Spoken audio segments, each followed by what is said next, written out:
What's going on YouTube? This is Kai. We're back with another video after so long, yet so God knows how long.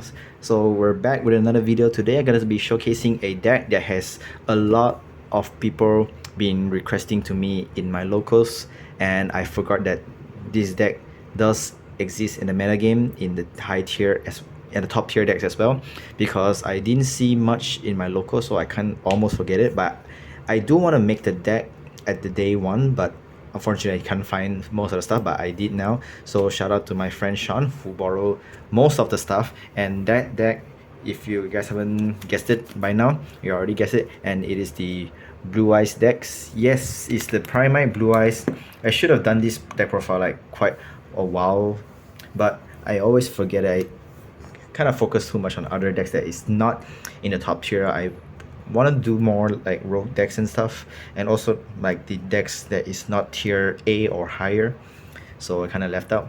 But now I'm still going to talk about this deck because this deck is like really good, and a lot of people love Blue Eyes. Who doesn't love Blue Eyes, right? And also it's the one of the decks that didn't get hit by the previous ban list. It didn't get power creep, it didn't get much new supports, just one structure deck and one primate stuff from the previous boosters. So the impact of this deck is really different than any other decks. It didn't get any like bad matchups. It's just that during previous meta games we have Rizos, a lot of decks been like pushed down a bit, and now with the limit and forbidden of Rizos cards, so a lot of decks have floated back to the surface, including Blue Eyes. I seen a couple of Blue Eyes decks appear in my locals like last week's. So I guess it's time for me to showcase the deck and also what it does for like a little showcasing of my own. So without further ado, let's go into the profile. So first we start off, we're gonna be 2 Blue Eyes White Dragons. If you guys wondering why am I not using the ORDs, the rarer version of Blue Eyes, the answer is simple. I afraid I might scratch the cards if I use it in the tournaments or any occasions. Even though it's double sleeve, I'm still like terrified of using those cards. I'm not letting them leaving my albums, not letting them leaving my card case, whichever it is. No, I'm still gonna use the most normal ones will do.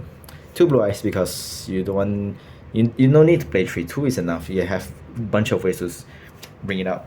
Speaking of ways to bring it out, this is one of the cards that make these decks possible to play even more consistent. That is the Primite cards. This is the Primite, another value. So it's a level 4 Earth Dragons, and what this card is, when this card is normal summon, you get to set a Primite spell trap from deck to your field, and you can tribute this card and then send one normal monster from deck to your grave. And during your standby phase, if you have normal monster in your grave or in your field, you may add this card to your hands. So this is a searcher, you normal summon, you set a spell trap, you tribute it Foolish Burials, and during standby phase you can add it back to the hands. And also, did I mention that it's a dragon, so you can use it to link for your Link 1 Blue Eyes, which is important. And also it sets the Primite stuff, you sets the Primite continuous spell, you can use it to search, use it to summon your Blue Eyes, etc. So this is your next main normal summon of the deck. Also it sets from deck, it doesn't lose the draw, so that is important. And also important to play 3 because you want to see as much normal summon as possible. That brings a lot of values. And the Primite stuff can lead you into Blue Eyes cards, although it doesn't lead you into Blue Eyes support engines, it does lead you to Blue Eyes itself, so it is get the job done. And the next normal summon will be 3 Sage, and following by Sage we have the 3 White Maiden. The White Maiden, you don't want to normal summon it, you want to send it from hand to set your True Lights. And Sage is because this Sage is also another starter, so you can, worst case scenario, you summon this, search for white discard, set True Light, and does the other things that you want to do. And you have a lot of different ways to bring out your Blue Eyes as well. So these are your normal summons. You don't want to see that much of kind of normal summons, which is why you don't want to overdraw. And also with the field spell, you have extra normal summons on level 1 light. So if you have Blue Sage, you have more ways to extend more. And also White Maiden can summon itself from the grave if you special summon a Blue Eyes. So if you special Blue Eyes, it comes back from the grave, so it's extra 1. So 1 special summon from the graveyard equals 2 monsters. That is very important. That's why Maiden you need to max out. And for the non-engines cards, we have the hand traps, the Veilers, Viru, Maxi, Ash. And the reason I play these are because I played the Perch and Impermanence. Impermanence should be at 3 in my opinion, but I couldn't find the slot yet. Maybe I should add it more. It could, any of these could be in the next Impermanence. I play Veiler and Nibiru because of Perch. Due to Perch, after you use its effects from the hand, you cannot activate the effects of Dark, Fire, and Aqua and Water from at the end of the turn. So, if the only crash thing is these, which is I feel like it's fine if you like the Ash just for interruptions for like we will not open your maxis, and Perch is good because not a lot of people are gonna cross out it. They hardly gonna stop Perch. And Impermanence is because I want to play 3 because of Malice and Orcus as well. You're preventing your opponent's Link 1, you prevent your opponent's starters, and this is prevent search. So that's what the lineups for the hand traps. I wish to play more, but it shouldn't be that many hand traps in my opinion. So that's it. That's for the monsters. And now for the spells, the best spell in the deck in my opinion, the Primite cards, the continuous spell, and the quick spells. And for you guys don't know what this card does, for this, when this card is activate, you can search 1 Primite cards from deck to your hands, and all your normal monsters and Primite gain 300 attacks for each normal monster in your grave. And also during your main phase during your main phase you can declare a normal monster's name, and if you do special summon that monster from deck, hand, or graveyard. And after after that, for the rest of the turn, you cannot activate the monsters of special summon for the rest of the turns. So it means that you can use this effect after you're performing all your combos, because you want to prevent that the effects of your special summon monsters is valid until the certain time. So after you're doing most of your stuff, you activate this effect, you declare Blue Eyes White Dragons. You summon the Blue Eyes from hand, deck, or graveyard after you, whichever it is, and you get a free monsters. Yes, after that you can't activate the monsters you special summon on the field, but it's still going to trigger the White Lady because it triggers on the graveyard instead of the field. And yeah, and also for this is the Imperm, Veiler, Forbidden Chalice, etc. in the card. You can review 1 Primite card from your hand or normal monsters. If you control normal monsters, you don't have to review that. And you can target 1 card on the field, negate the effect, and banish it. So it's negates and banish. And also it's a quick spell. So you can use it on your own turn, and then after that use the second effects if you control a Primite monsters or it's in the graveyard during the main phase, you can set it back. So it's not hard to have a Primite monsters because, like I said, if after you use this away and during your standby phase, you're gonna add it back anyway. So if you use this, and then the next turn you're gonna set it back, or during your turn you have this, and then you use this to banish your opponent's cards, and then during yours after the stuff you can use effect. You have Primite monsters, you can set it back. So you don't waste any materials. That's why you only need 1. Drawing multiple is not good in my opinion because it's only once per turns, and you can use it to at your turn and then set it back during the same turn. So there's no reason for you to play more. So that's why I only want.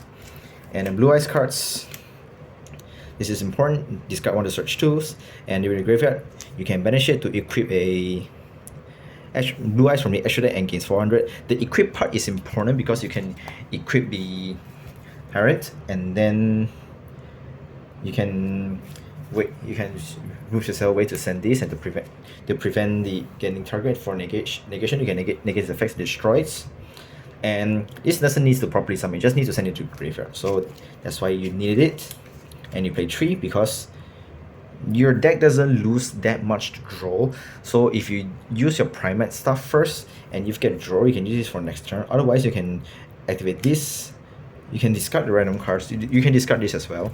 You can discard this, search 2, and you have the Primates. Summon, set this setbacks. You have no loss. You're getting all your stuff back in the few steps. So that's why I played 3.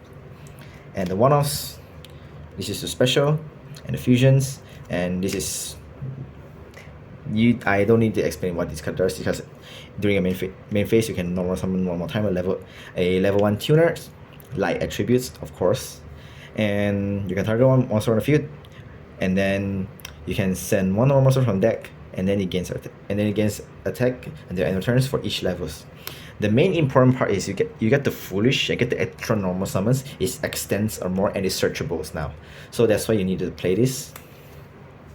And for consistency cards, I play the prosperity. You need to dig your stuff somehow, and if you didn't notice, I only play 9 monsters that can be potentially normal summons. Forget blue eyes, so you need more cards to help you dig in, and you didn't draw on this deck, so it definitely better to play this.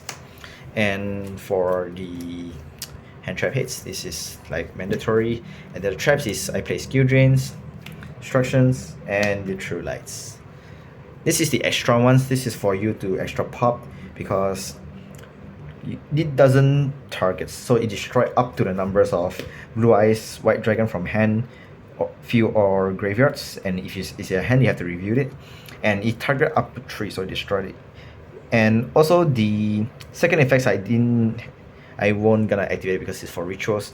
And true light you have to play it like after you summon the spirit, because if opponents ghost ogre this, your whole board is gonna gone, so that's why you need to be careful using this. That's all for the main deck, 40 cards. For the extra deck is kind of simple in my opinion. It's 3 spirits. There's a combo where you can do 3 spirits in one turn and then you pass to opponents, and then during opponents you can do this like crazy interactions.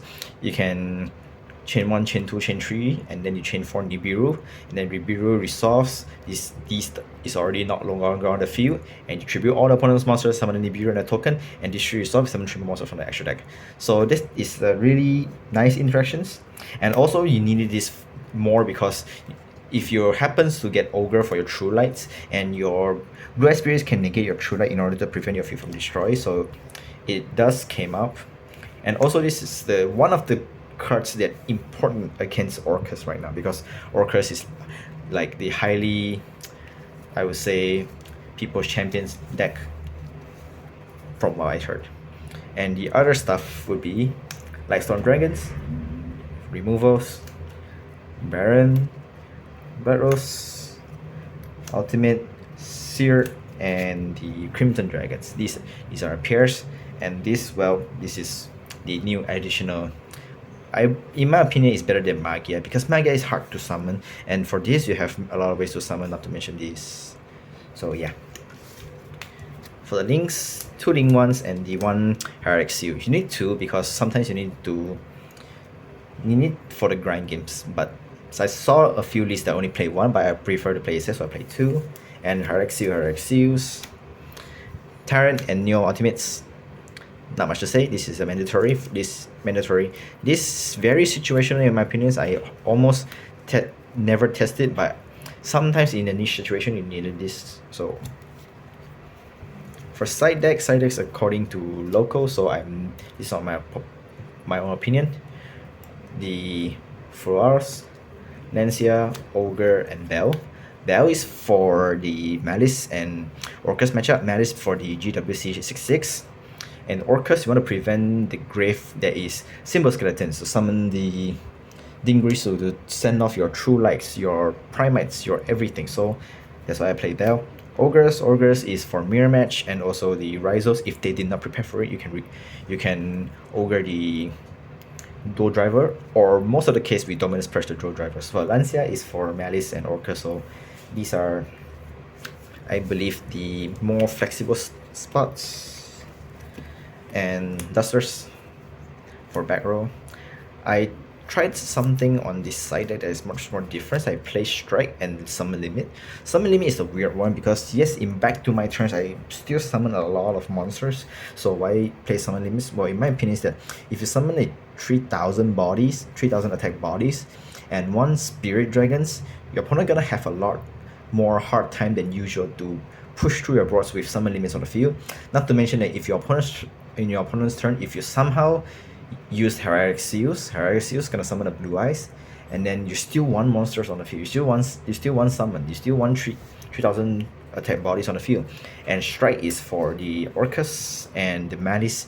Orcus is because I saw a few lists they only play one Ling once.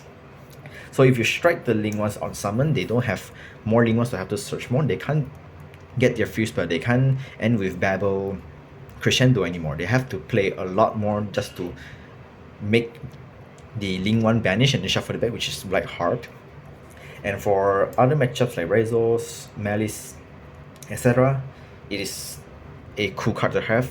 But in mirror match, it's not that good in my opinion because it's easily getting dodged.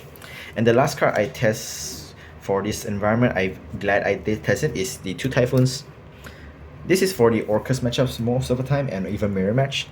For Orcus, they will mostly Embers of Orcus, they have the IP, one Lingrisu, or even just IP in Galatea, and they have Babel and Crescendo that pass the turns, and during that end phase, you activate this from the hands, you target the Babel, they can prevent the Babel from being destroyed, and then during the end, and then passes your turns, you only have to deal with one Crescendo, or more, worst case is one Crescendo and one IP. That is the easier board to deal with than having the Babel. Because having the Babel, the Crescendo and Links, they have Omni Negates and at least 4 like interacts with the graveyards, which is not cool. And also because Typhoon is like there's no point opponent reboot your Typhoon during the end phase. If they did, you send another Typhoon and then during your turn you activate 2 Typhoons, you still gotta deal with the Babel anyway.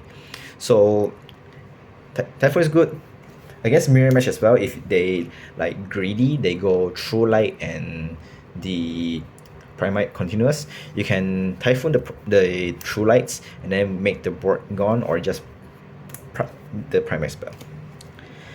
So that's it for the deck profile. I hope you guys enjoy it, and if you guys need more combo videos, be sure to let me know. I'll try to make time to make more the combo videos. If you guys like these kind of videos, be sure to let me know down in the comments below, and we'll see you guys next time.